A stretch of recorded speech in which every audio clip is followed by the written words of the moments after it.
Digital currency ہے، لیکن یہ تو نہیں ہے نا. ٹھیک ہے. دیکھیے رسول اللہ صلی اللہ علیہ وسلم کی ایک حدیث ہے، علماء اسی حدیث کو مد نظر رکھتے ہیں، الحلال بین والحرام بین وبینہما امور مشتبہات. ٹھیک ہے. کچھ چیزیں حلال نص سے ثابت ہیں اور کچھ چیزیں حرام ہیں، وہ بھی بالکل کلیئر ہیں، نو ڈاؤٹ ان دس. ٹھیک ہے. کچھ ڈاؤٹ فل ہیں. تو فرمایا جو ان شبہات والی چیزوں سے بھی بچا اس نے اپنا ایمان محفوظ کر لیا. ماشاءاللہ. علماء اس کو یوں کیٹیگرائز اور اس کی ڈیفینیشن کرتے ہیں کہ ایک ہے تقوی، ایک ہے فتویٰ. فتویٰ بعضوں کا جسٹیفیکیشن کی طرف جاتا ہے اور تقویٰ بعض جائز اور مباح چیزوں کو بھی چھوڑ دیا جاتا ہے. ٹھیک ہے. ہم ریسرچ کرتے ہیں، اسی 19 فروری کو الاسر فاؤنڈیشن میرا ادارہ ہے، کراچی یونیورسٹی کے کیمسٹری آڈیٹوریم میں ہم نے ڈیجیٹل کرنسی اور کرپٹو پر ورکشاپ کی ہے. پوری دنیا میں اس کو دیکھا گیا ہے. اسٹیٹ بینک کے شریعہ ایڈوائزر مفتی ارشاد اعجاز صاحب، فاروق حبیب صاحب UAE سے، مفتی اویس پراچا صاحب، اور کراچی بزنس اسکول کے بڑے جو ہیں ان تیمور صاحب وغیرہ کو ہم نے آن لائن لیا. ہم نے کہا کہ ہم کسی چیز کو حلال حرام کرنے سے پہلے اس پر ریسرچ کریں اور لوگوں سے اویئرنیس اور آگاہی لیں. تو بینگ کا عالم یہ ہماری ذمہ داری ہے. وقار زکا صاحب یا ہمارے جتنے بھی دوست احباب ہیں، ہم بہت زیادہ غور و خوض کرنے کے بعد عوام کو چیز دیتے جب ہم مطمئن ہو جاتے ہیں. سود کے زمرے میں نہیں آتا یہ. نہیں. فی الحال جو اس کی تعریفیں جو یہ بتائی جا رہی ہے اس میں سود تو نہیں، البتہ غرر جس کو کہتے ہیں یا جوا جس کو کہتے ہیں یا بے قبل القبض کی صورت اس میں آ رہی ہے. سر میں بڑے احترام کے ساتھ 2-3 ریکویسٹ کرنا چاہوں گا، کیونکہ دیکھیں پہلا تو ریکویسٹ یہ ہے کہ مفتی حضرات یوٹیوب پر ایک دوسرے کو چیلنج کرتے ہوئے اچھے نہیں لگتے. جیسے ابھی انہوں نے پتہ نہیں کسی نے کہا میں آپ کو چیلنج کرتا ہوں، تو آپ کا رول تو یہ رول ماڈل کا ہونا چاہیے. چیلنج تو ہم جیسے بیوقوف لوگ کرتے ہیں، لا علم لوگ کرتے ہیں، جن کو آپ سمجھاتے ہیں اور رہنمائی فرماتے ہیں. چیلنج تو سنت سے ثابت ہے، میں قرآن سے ثابت کرتا ہوں. پھر قُلْ يَا أَهْلَ الْكِتَابِ تَعَالَوْا إِلَىٰ كَلِمَةٍ سَوَاءٍ بَيْنَنَا وَبَيْنَكُمْ. سر بات کرنے کے بعد بات سننے کی بھی ایبلٹی رکھے نا. میں بھی تو سن ہی رہا ہوں نا. پھر آپ اپنی باری میں بولیں. دیکھیں دوسری چیز یہ ہے کہ جوا اگر آپ اسے کہہ رہے ہیں، میں دیکھیں میرا اختلاف وہاں سے تھوڑا شروع ہوا کہ جہاں شروع میں یہ کہا گیا کہ گولڈ جو ہے اتنا ہی گولڈ ہوتا ہے جتنا پیپر کرنسی. تو میں نے کہا جس جگہ میں بیٹھا ہوں وہاں یہی بات نہیں پتا تو باقی باتیں تو پھر ایک طرف ہو جائیں گی.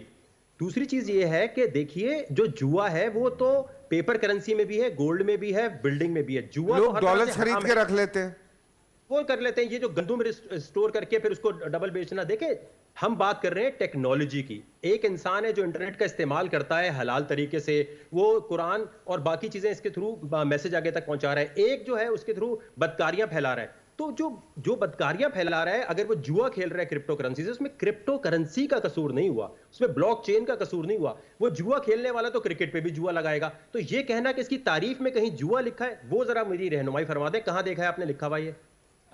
وقار بھائی میں چھوٹی سی عرض کر دوں.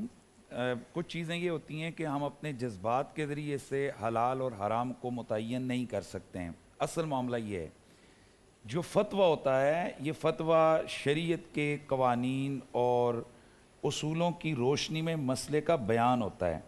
اس میں ممکن ہے کہ استنباط مسائل کرتے ہوئے وہ چیزیں کہ جن پر صراحتاً قرآن و سنت کی نص موجود نہیں، مفتی سے غلطی ہو جائے، یہ ممکن ہے. لیکن عام طور پر اسی وجہ سے مفتی حضرات احتیاط کرتے ہیں کہ بھئی ہماری کسی ایک لفظ سے ہزاروں لوگ گمراہ نہ ہو جائیں، وہ حرام میں مبتلا نہ ہو جائیں. اب اس میں اگر آپ یہ سمجھتے ہیں کہ یہ ایک بڑا مفید ہے، نفع بخش ہے، آپ نے کروڑوں روپیہ کما لی ہے، تو اس کا یہ مطلب نہیں ہے کہ جو شرعی اصول اور دساتیر ہیں ان کے مطابق بھی یہ پورا اترتا ہے. اس طرح تو آج بہت سارے لوگ جناب حصص خرید رہے ہیں، کئی وہ کر رہے ہیں اپنا اسٹاک ایکسچینج کے اندر وہ پیسے اربوں خربوں کما رہے ہیں. اب اس کام کیا کہیں جی کہ یہ جائز کام ہے؟ بھائی جب ہم سے سوال پوچھا جائے گا، علماء قرآن و سنت کی روشنی میں جواب دیں گے کہ یہ ناجائز ہے. بنیادی طور پر مال یہ ہے کہ آپ اس چیز کی طرف آپ کا میلان ہو اور آپ اس کو قبضہ کر سکیں، کسی کو دے سکیں، لے سکیں. میں آپ سے کہتا ہوں ذرا مجھے 10 بٹ کوائن میرے ہاتھ میں دیں. اب یہ جو میری بات پوری سن لیں پلیز. یہ جو ڈیجیٹل کرنسی ہے بنیادی طور پر، میں آپ کی اس بات کو پورا کر رہا ہوں، ڈیجیٹل کرنسی پر بھی بنیادی طور پر اعتراضات اٹھے، لیکن اس پہ آپ نے وہ جو فرسٹ ٹائم ایک لفظ بولا تھا تلقی بالقبول الامہ، امت کا تلقی بالقبول ہو گیا. ویسے تو کوئی چیز آپ خرید اور فروخت کرنے کے لیے قبضہ ضروری ہے، لیکن آج ہم فون کرتے ہیں، ہاں بھائی اتنی گانٹھیں میری طرف بھیج دو، میں پیسے آپ کی طرف ٹرانسفر کر رہا ہوں، آپ آن لائن اس کو کر رہے ہیں. چونکہ تجربے سے اور اس کے اندر پوری امت مبتلا ہو چکی ہے اور اس کے پیچھے گورنمنٹس اور تمام بینکس اس کے ذمہ دار ہیں، اس وجہ سے اس کو جائز قرار دیا گیا تلقی بالقبول کی وجہ سے. یہیں پر ہم رکے ہوئے ہیں کہ جب تک ایک ریاست یا بینکس یا کوئی ادارہ اس کے پیچھے نہیں ہے تو مجھے بتائیں وہ کیا چیز، وہ مال تو مال ہے ہی نہیں ہے. مال کی بنیادی تعریف اس پر سچی نہیں آتی، لیکن اگر اس کو مال کسی طور پر مال کا متبادل سمجھا بھی گیا ہے تو وہ ریاست کی ذمہ داری. اور جو بار بار آپ کہہ رہے ہیں کہ اس کے پیچھے کرنسی کے پیچھے سونا نہیں ہے، آپ تھوڑا شاید میری معلومات کم ہو، لیکن بنیادی طور پر کرنسی کا جو نوٹ چھاپا گیا اس کا بنیادی اصول اور رول یہی تھا. اگر اب اس کو کہیں اس نے ختم کر دیا گیا تو ایک الگ میٹر ہے، لیکن بنیادی طور پر اس کی جو حلت اور حرمت کے حوالے سے اس وقت مفتیان اعظام نے جو طے کیا تھا وہ اس کا بنیادی رول یہی تھا کہ حامل اعضاء کو مطالبہ پر ادا کرے گا. فیصل بھائی ادھر جی، اس کا 100 روپے آپ کا سونا ہے جو آپ کا سونا اسٹیٹ بینک میں محفوظ ہے. جی ماشاءاللہ فضل صاحب نے بہت اچھی گفتگو کی ہے اس مسئلے میں. تو جو ہمیں ان باتوں سے اندازہ ہوا ہے، یہ کرپٹو کرنسی جو ہے یہ بیع الغرر کے میں آتی ہے. بیع الغرر کا معنی اس بیع میں دھوکہ زیادہ ہے، دھوکے کے پہلو زیادہ ہے. ہر وہ چیز جس میں دھوکے میں پہلو زیادہ ہو بیع ہو وہ بیع حرام ہے. اسلام نے ہر بیع جس بیع میں بیع غرر اور دھوکہ ہے اس میں وہ بیع حرام ہے. تو یہ کرپٹو کرنسی ابھی نیا مسئلہ پیدا ہوا ہے، مسئلہ انٹرنیٹ کا نہیں ہے. اور اسلام کے احکام جو ہے ٹیکنالوجی پر نہیں ہوتے، اسلام کے احکام جو عام آدمی کی فہم پر ہوتے ہیں، جی، جس میں ہر آدمی اسلام نے جو قانون مقرر کیے، مثلا جو عبادات کے وقت چاند پر مقرر کیے تاکہ ہر بڑے ذرا آخر میں بس وقار سے بات کر لوں. وقار اس پہ کیا کہتے ہیں، کیونکہ مجھے بریک پہ جانا ہے اور پھر اذان کا بھی ٹائم ہو رہا ہے. جی وقار سم اپ کرتے ہیں. وقار بھائی آپ کراچی آ جائیں، میری تجویز آپ کو یہ ہے آپ کراچی پہنچیں، آپ اس کی پوری تفصیل لکھیں، لکھ کر آپ لے آئیے، ہم بیٹھتے ہیں. مفتی فضل سبحان صاحب بھی ہوں گے، ہم قریشی صاحب کو بھی کراچی بلا لیں گے، اور بھی علماء ہوں گے، ایک ہم سیشن کر لیں گے، پھر اس پہ اذان کے بعد بالکل آپ بالکل اپنا موقف دینا چاہتا ہوں. بالکل آپ دے دیجئے موقف. دیکھیے پہلی بات تو یہ ہے کہ یہ جو کرنسی ہے نا اس پر شدید اختلافات ہیں ہمارے فقہا کے درمیان. ان فقہا میں کچھ فقہا وہ ہیں جنہوں نے تحقیق کے اس کو جائز قرار دیا ہے، جن میں عراق کے فقہا ہیں، جن میں آیت اللہ العظمیٰ سیستانی ہیں.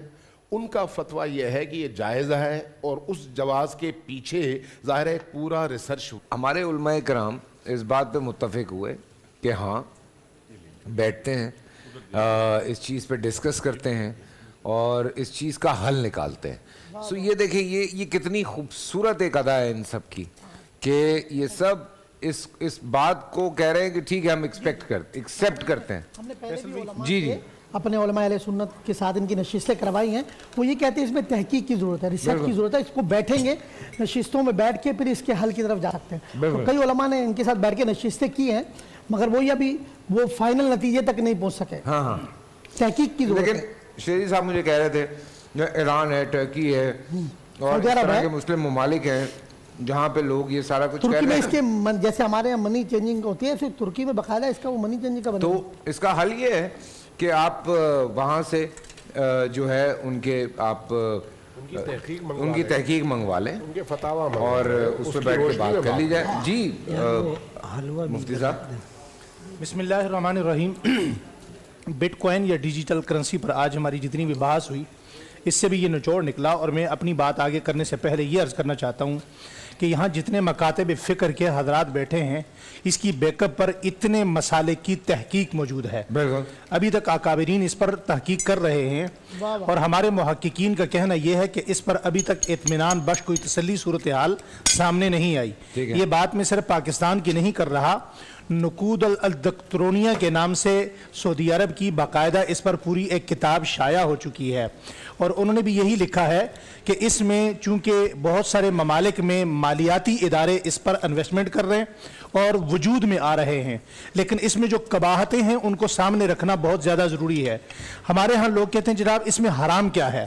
جس طرح اسمگلنگ میں بے شمار چیزیں، جس طرح کمبل ہے، کمپیوٹر ہے، وہ فی نفس ہی حرام نہیں ہوتا، مگر آپ کا قانون اسے تسلیم نہ کرے، ریگولر نہ کرے، وہ اسمگلنگ جائز نہ ہو تو وہ حرام ہوتی ہے. اسی طرح دوسرا احتمال علماء اکرام نے اس میں جو لکھا ہے وہ سٹہ بازی کا ہے. تیسری سب سے بڑی اہم چیز جو ہے وہ ہمیں پیپر کرنسی کی طرح یہاں بھی جو ہمارے کرنسی کے گیم چینجر ہیں وہ بٹ کوائن کی طرف لا رہے ہیں. اور آپ اس میں سب سے جو خطرے والی بات ہے، حضرات سے توجہ چاہوں گا میں، جو سب سے خطرے والی بات ہے وہ یہ ہے کہ اس میں شیوع نہیں ہے، پھیلاؤ نہیں ہے. حلوہ جب پھیلاؤ نہیں ہوگا، حلوہ آ رہا ہے کی طرف، سوری جب اس میں شیوع نہیں ہوگا، پھیلاؤ نہیں ہوگا، تو جتنی بھی ہماری اسلامی ممالک کی دشمن طاقتیں ہیں وہ کب چاہیں گی کہ کمزور ممالک مضبوط ہو کر ہمارے دست و نگر ہو جائیں. اس میں سب سے بڑی قباحت یہ ہے کہ ابھی تک کسی ملک نے بھی اس کو as a currency, as a مالیت اس کو تسلیم نہیں کیا. اور اس میں ایک بڑی قباحت یہ بھی ہے کہ کبھی بھی کسی بھی زمانے میں آج سے پہلے کسی ڈیجٹ کو یا اعداد کو نہ مالیت کہا گیا، نہ پیسہ کہا گیا، نہ ہی ایسڈ کہا گیا. تو اس لیے آخر میں ایک حدیث یوں عرض کرنا چاہتا ہوں. آقا دو عالم صلی اللہ علیہ وسلم کی حدیث مبارکہ ہے، دع ما یریبک الی ما لا یریبک، جو چیز تمہیں شک میں ڈالے اس سے دور ہو جاؤ، یہ تمہارے ایمان کی حفاظت ہے. سبحان اللہ، سبحان اللہ، سبحان اللہ. بہت بہت اچھی بات ہے. قصوری صاحب تھوڑا سا سم اپ کر دیں آج کی بات کو. اسلامی نظام معیشت میں تجارت کو بنیادی حیثیت حاصل ہے. بے شک. انبیاء علیہم السلام میں سے بھی بہت سے نبی اس پیشے سے وابستہ رہے.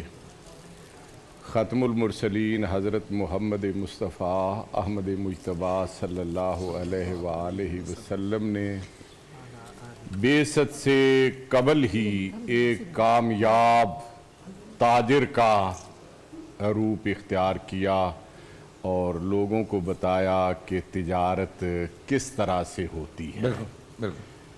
تو تجارت یہ انبیاء کا پیشہ ہے، اور انبیاء کی طرف جس چیز کی نسبت ہو جائے وہاں ایقان کا ہونا از حد ضروری ہے. شکوک و شبہات سے دور رہنا بھی اسی طرح لازم ہے.